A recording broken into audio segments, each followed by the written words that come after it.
दोस्तों, online study अड्डा के यूट्यूब चैनल में आप लोगों का स्वागत है। आज हम सामान्य विज्ञान के 50 क्वेश्चंस कवर करेंगे। ये जनरल साइंस के जो 50 क्वेश्चंस हैं काफ़ी इंपॉर्टेंट क्वेश्चंस हैं। ये बार बार एग्जाम में रिपीट होते रहते हैं। ये इस सीरीज़ का पहला वीडियो है। आगे आने वाले वीडियोज़ में नियर अबाउट हम लोग 500 क्वेश्चंस कवर करेंगे जो बार बार एग्ज़ाम में रिपीट हुए हैं।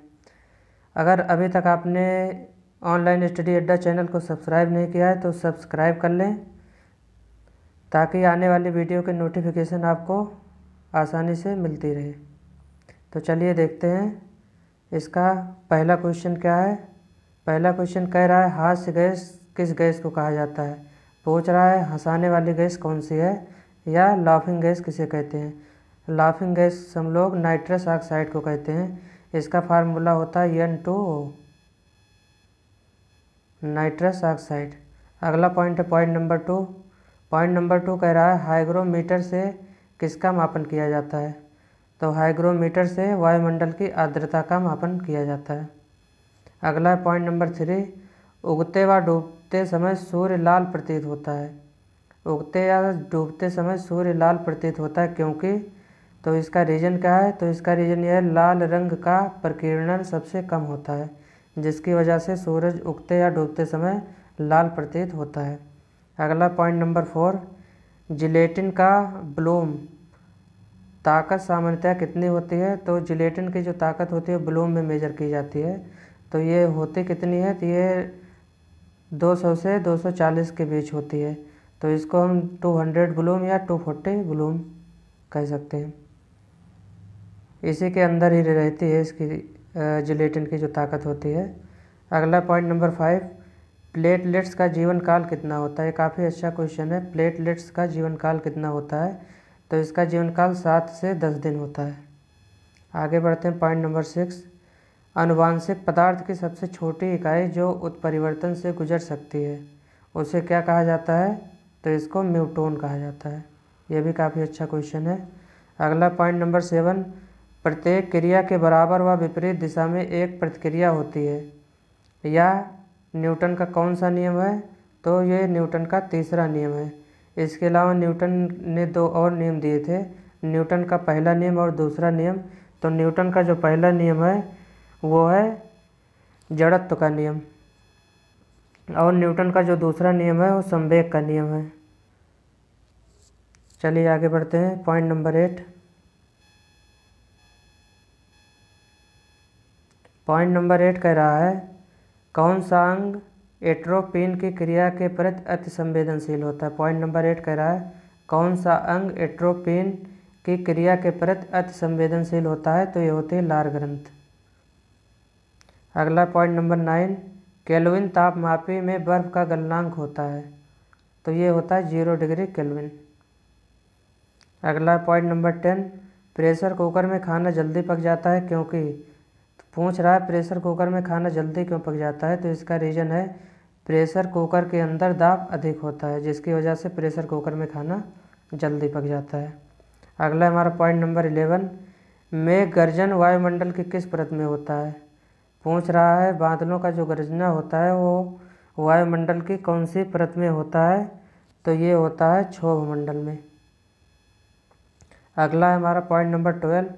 कह रहा है DNA के आकार को किस नाम से जाना जाता है। कह रहा है DNA का आकार किस तरह का होता है। तो ये होता है डबल हेलिक्स आकार। कुछ इस टाइप का होता है, इस टाइप से कुछ होता है डबल हेलिक्स आकार। चलिए आगे देखते हैं पॉइंट नंबर 13। अगर DNA के फुल फॉर्म की बात करें तो DNA का फुल फॉर्म होता है deoxy nucleic acid. Deoxy nucleic acid DNA का फुल फॉर्म होता है। अगला है पॉइंट नंबर 13। हड्डियों के अंतर्भाग में क्या पाया जाता है। तो आप सब लोग को पता होगा कि यह हड्डियों के अंदर में जो होता है वो होता है अस्थिमज्जा। अगला पॉइंट नंबर 14। मानव नेत्र का वह रंगीन भाग, उस रंगीन भाग को क्या कहते हैं जो यह नियंत्रित करता है कि कितना प्रकाश पुतली माध्यम से गुजरेगा। तो ये डिसाइड करता है आइरिस। आगे बढ़ते हैं पॉइंट नंबर 15।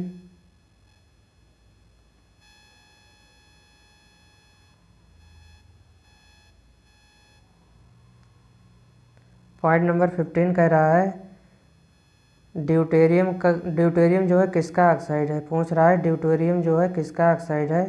तो ड्यूटेरियम जो है वो भारी जल का ऑक्साइड है। तो भारी जल को हम रासायनिक रूप में किस तरीके लिख सकते हैं, D2O। D2O को भारी जल कहते हैं। और ड्यूटेरियम को हम लोग या तो डिनोट करते हैं D से या 2H से। इसका दो तरीके से हम लोग इसको डिनोट कर सकते हैं ड्यूटेरियम को या तो हम लोग D से डिनोट कर सकते हैं या 2H से डिनोट कर सकते हैं। अगला है हमारा पॉइंट नंबर 16। पॉइंट नंबर 16 हमारा है जीवाश्म की आयु का निर्धारण करने के लिए किस विधि का प्रयोग किया जाता है। पूछ रहा है कोई जीवाश्म है, उसकी आयु का हम लोग को उसकी आयु पता लगाना हो तो हम किस विधि से पता लगाएंगे। तो इसका पता लगाने के लिए हम लोग कार्बन 14 डेटिंग का प्रयोग करते हैं, जिसे हम लोग कार्बन डेटिंग कहते हैं, कार्बन 14 को। तो हम लोग इसके माध्यम से पता लगाते हैं किसी जीवाश्म की आयु, कार्बन डेटिंग के माध्यम से। अगला पॉइंट नंबर 17, RBC लाल रक्त कणिका में केंद्रक नहीं होता पर इसका एक अपवाद क्या है। तो इसका एक अपवाद ऊंट है। अगला पॉइंट नंबर 18, कोशिका का मस्तिष्क किसे कहा जाता है। तो कोशिका का मस्तिष्क जो है केंद्रक को कहा जाता है। ये सब काफ़ी अच्छे क्वेश्चन है, बार बार एग्जाम में पूछे जाते हैं। अगला पॉइंट नंबर 19। पॉइंट नंबर 19 कह रहा है बारूद किसका मिश्रण है। तो बारूद जो है नाइटर, सल्फर और चारकोल का मिश्रण है। अगला पॉइंट नंबर 20। सोलर कुकर में किस दर्पण का प्रयोग किया जाता है। तो सोलर कुकर में अवतल दर्पण का प्रयोग किया जाता है। अगला पॉइंट नंबर 21, हरित लवक में किसके कारण पत्तियों का रंग पीला हो जाता है। पूछ रहा है हरित लवक में किसके कारण पत्तियों का रंग पीला हो जाता है। तो ये होता है कैरोटीन के कारण। ये भी क्वेश्चन कई बार पूछा हुआ क्वेश्चन है। अगला पॉइंट नंबर 22, स्टेथोस्कोप का आविष्कार किसने किया था। तो इसका आविष्कार जो है लेनिक ने किया था। स्टेथोस्कोप को आप लोग देखे होंगे, जो डॉक्टर वगैरह होते हैं अपने गले में एक आला लगाए रहते हैं, उसी को हम लोग स्टेथोस्कोप कहते हैं। अगला पॉइंट नंबर 23, रेडियो सक्रियता की इकाई क्या है। तो ये सबको पता होगा, क्यूरी। आगे बढ़ते हैं पॉइंट नंबर 24।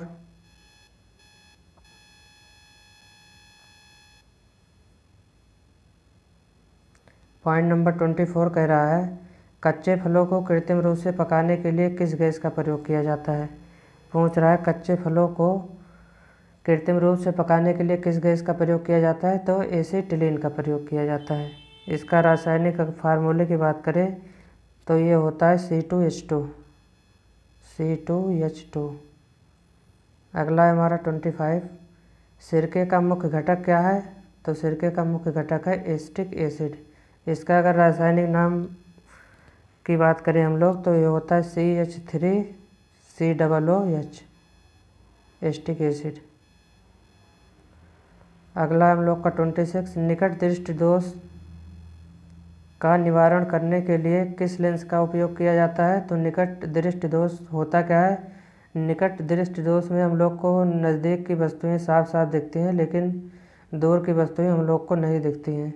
इसी को हम लोग निकट दृष्टि दोष कहते हैं। तो इसको दूर करने के लिए हम लोग अवतल लेंस का उपयोग करते हैं। निकट दृष्टि दोष को हम लोग एक और नाम से पुकारते हैं, इसका नाम है मायोपिया।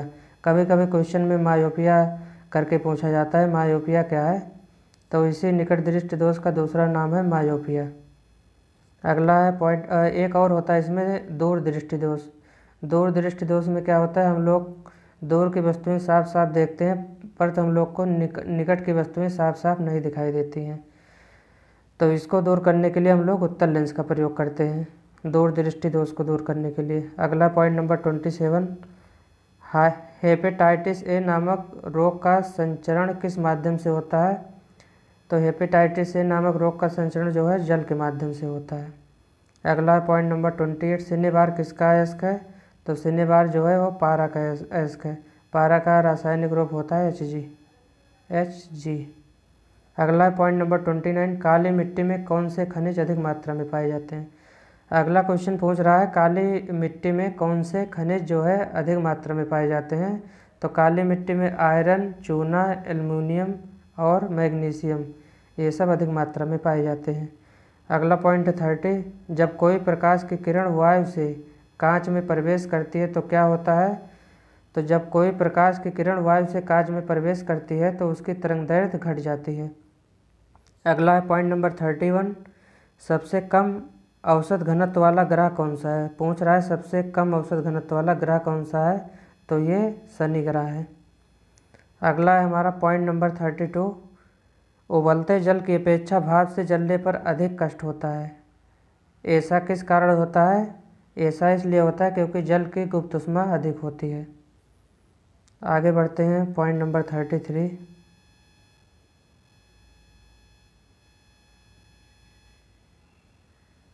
पॉइंट नंबर 33 कह रहा है दलदली भूमि से कौन सी गैस निकलती है। पूछ रहा है दलदली भूमि से कौन सी गैस निकलती है। तो दलदली भूमि से मीथेन गैस निकलती है। अगला पॉइंट नंबर 34, कैलिस्टो किसका उपग्रह है। तो ये बृहस्पति का उपग्रह है।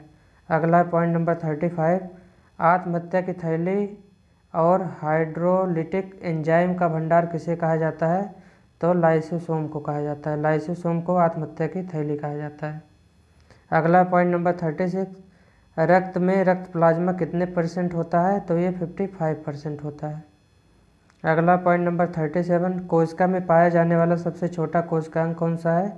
तो यह है राइबोसोम। कोशिका में पाए जाने वाला सबसे छोटा कोशिकांग कौन सा है। तो यह है राइबोसोम। अगला पॉइंट नंबर 38, सामान्य ट्यूबलाइट में कौन सी गैस होती है। तो सामान्य ट्यूबलाइट में आर्गन गैस होती है। ये भी कई बार पूछा जाता है। और ये रक्त में रक्त प्लाज्मा कितने % होता है। 55%। ये भी कई बार पूछा हुआ क्वेश्चन है। अगला पॉइंट नंबर 39, किसके द्वारा कम वोल्ट की प्रत्यावर्ती धारा को अधिक वोल्ट में तथा अधिक वोल्ट की प्रत्यावर्ती धारा को कम वोल्ट में परिवर्तित किया जाता है। तो ये जो है ट्रांसफार्मर के माध्यम से किया जाता है। अगला है हमारा पॉइंट नंबर 40 पॉइंट कह रहा है सूर्य की विकिरण ऊर्जा का मुख्य कारण क्या है। तो सूर्य की विकिरण ऊर्जा का मुख्य कारण है नाभिकीय संलयन। अगला पॉइंट नंबर 41, सौर मंडल का सबसे बड़ा उपग्रह कौन सा। ये काफ़ी अच्छा क्वेश्चन है। क्वेश्चन नंबर 41, सौर मंडल का सबसे बड़ा उपग्रह कौन सा है। तो गैनीमीड जो है सौर मंडल का सबसे बड़ा उपग्रह है। अगला पॉइंट है हमारा पॉइंट नंबर 42, जलोढ़ मिट्टी की विशेषता क्या है। इसमें पूछ रहा है जलोढ़ मिट्टी की विशेषता क्या है। तो नदियों द्वारा लाई जाती है और उपजाऊ तत्व अधिक मात्रा में होते हैं जलोढ़ मिट्टी में। जलोढ़ मिट्टी जो है नदियों द्वारा लाई जाती है और इसमें उपजाऊ तत्व की मात्रा बहुत अधिक होती है। चलिए आगे बढ़ते हैं क्वेश्चन नंबर 43। क्वेश्चन नंबर 43 कह रहा है चूना पत्थर का रासायनिक नाम क्या है। पूछ रहा है चूना पत्थर का रासायनिक नाम क्या है। यह भी कई बार पूछा गया है। तो चूना पत्थर का रासायनिक नाम है कैल्शियम कार्बोनेट। चूना पत्थर का रासायनिक नाम क्या है। Calcium carbonate. इसका अगर रासायनिक फार्मूला देखा जाए तो होता है CaCO3। इसको हम लोग लाइम स्टोन भी कहते हैं कैल्शियम कार्बोनेट को। चलिए आगे बढ़ते हैं पॉइंट नंबर 44, प्रकाश संश्लेषण की क्रिया में प्रकाश ऊर्जा का परिवर्तन किस ऊर्जा में होता है। तो ये पूछ रहा है प्रकाश संश्लेषण की जो क्रिया होती है उसमें प्रकाश ऊर्जा का परिवर्तन किस ऊर्जा में होता है। तो ये रासायनिक ऊर्जा में होता है इसका परिवर्तन। आगे बढ़ते हैं हम लोग क्वेश्चन नंबर 45।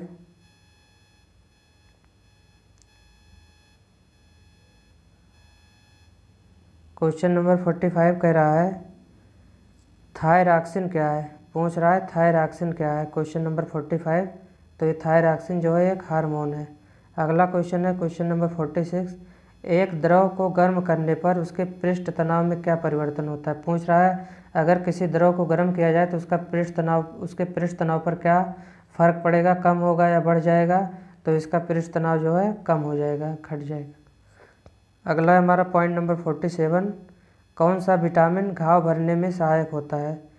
तो इसमें पूछ रहा है कौन सा विटामिन घाव भरने में सहायक होता है। ये भी कई बार पूछा गया है। तो विटामिन के जो होता है ये घाव भरने में सहायक होता है। और कभी कभी पूछ लेता है कौन कौन से विटामिन पानी में घुलनशील हैं, कौन कौन से विटामिन पानी में घुलनशील नहीं है। तो पानी में केवल 4 विटामिन छोड़ इन 4 विटामिन को छोड़ के बाकी जितने विटामिन होते हैं सब पानी में घुलनशील होते हैं। ये 4 विटामिन कौन कौन से हैं जो पानी में घुलनशील नहीं होते हैं? तो KE, DA। अगर इसको ऐसे याद किया जाए तो इसको हम लोग याद कर सकते हैं कीड़ा, KEDA। विटामिन के, vitamin A, vitamin D, vitamin A, vitamin D, vitamin A, in 4 vitamin को छोड़ के बाकी जितने विटामिन होते हैं सब पानी में घुलनशील होते हैं। तो आप याद कर लीजिए पानी में कौन से विटामिन घुलनशील नहीं होते हैं। तो ये इसका है कीड़ा, KEDA। ये 4 विटामिन पानी में घुलनशील नहीं होते हैं। इसके अलावा जितने भी होते हैं सारे पानी में घुलनशील होते हैं। अगला हमारा पॉइंट नंबर 48, ग्लूकोमा रोग शरीर के किस अंग से संबंधित है? तो ग्लूकोमा रोग जो है आँख से संबंधित है। अगला हम लोग का पॉइंट नंबर 49, यदि किसी कपड़े पर हल्दी गिर जाए और उस पर साबुन लगा दिया जाए तो क्या होगा? तो जो ये पीला रंग है हल्दी का, ये परिवर्तित होकर भूरा लाल हो जाएगा। अगला पॉइंट नंबर 50, राइबोसोम किसकी सतह पर पाए जाते हैं? तो राइबोसोम जो है अंतःप्रद्रवी जालिका पर पाए जाते हैं। तो आज हम लोग केवल 50 क्वेश्चंस कवर करेंगे, नहीं तो वीडियो काफ़ी लंबी हो जाएगी। अगले 50 क्वेश्चंस हम लोग नेक्स्ट वीडियो में कवर करेंगे। और अभी तक अगर आपने हमारे चैनल को सब्सक्राइब नहीं किया है तो आप वीडियो के नीचे बने लाल बटन पर क्लिक करके चैनल को सब्सक्राइब कर लें। वीडियो देखने के लिए धन्यवाद।